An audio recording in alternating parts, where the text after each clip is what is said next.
The ocean has long been a place of myths, mysteries, and secrets, shrouded in darkness, unreachable by most, and filled with wonders. But what if everything we thought we knew about life itself was about to be rewritten by something entirely impossible?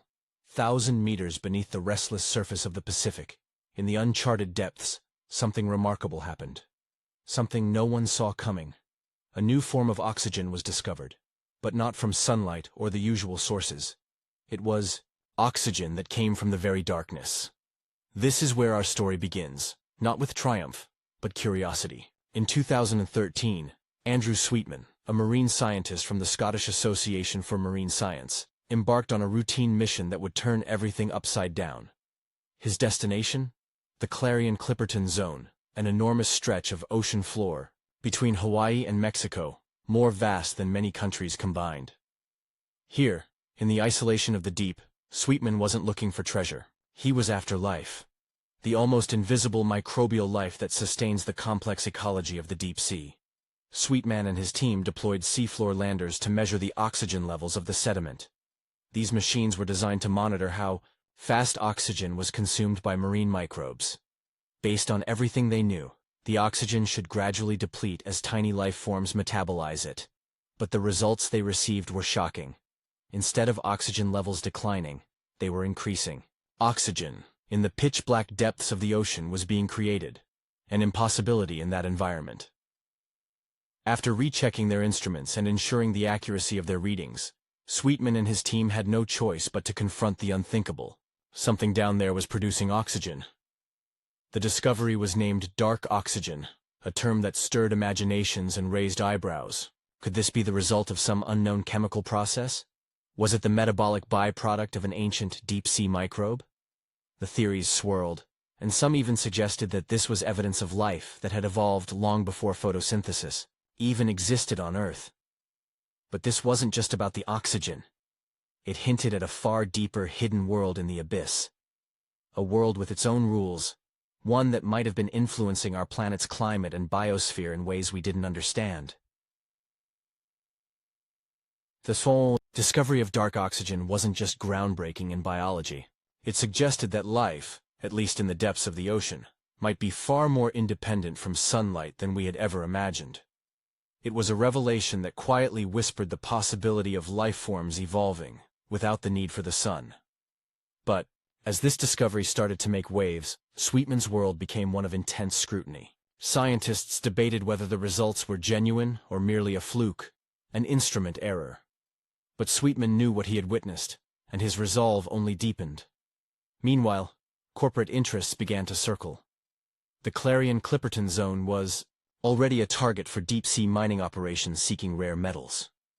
But now, the focus shifted to what else might be hidden in its depths. Sweetman's discovery of dark oxygen sparked a global race to understand its implications. As Sweetman's research gained international attention, strange things started happening. In the darkness of the deep, not only did oxygen rise, but structures began to emerge from the sediment. Patterns, almost as if the ocean itself was breathing. These creatures moved like nothing ever seen before, glowing faintly, as if responding to the oxygen pulses. Sweetman knew that this wasn't just about understanding how oxygen was being created. There was something else happening. Something far more profound. These organisms, these structures, seemed to be alive in ways that no one could explain. They were creating oxygen, but they were also generating patterns of movement, rhythms that resembled memory. It was as if they weren't just a product of biology. They were a message. The deeper Sweetman delved into his research, the more he realized that this discovery wasn't just about what was happening now. It was about what had happened long before. These organisms, these ancient microbial systems, had survived for millions of years, tucked away beneath the surface, waiting for the right moment to stir. Sweetman's breakthrough led to more discoveries. These microbes were not just producing oxygen, they were preserving the planet's delicate balance. It became clear that the deep sea held secrets far older than humanity could imagine. The deeper they went, the more they realized that these life forms might be part of an ancient fail-safe mechanism, a biosystem designed to restore balance when Earth's atmosphere was in danger.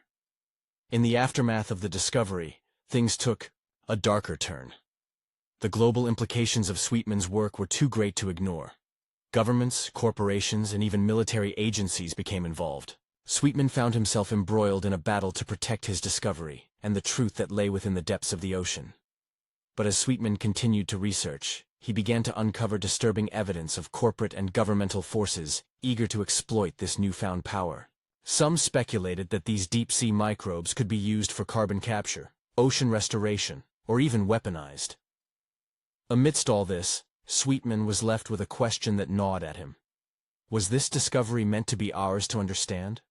Or had the ocean and its mysteries been waiting for the right moment to reveal themselves? As Sweetman continued his work, new developments arose that only deepened the mystery. Reports from corporate vessels and satellite probes hinted at even more astonishing finds in the Clarion-Clipperton zone.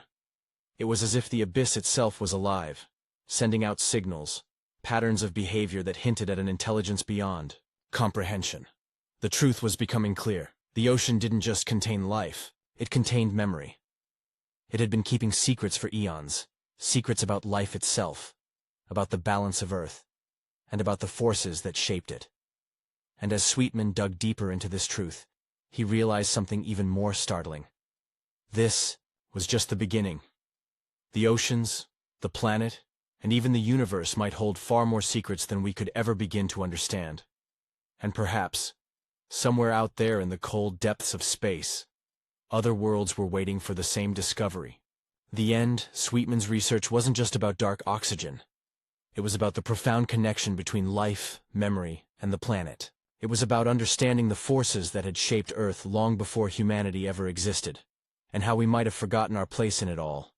And as the story of dark oxygen continued to unfold, Sweetman's final thoughts, recorded in a quiet moment before his disappearance, summed it all up. The ocean doesn't want us to worship it. It wants us to listen, not with instruments, but with humility. Because in the silence beneath the waves, there is no ego. There is only breath. The first breath.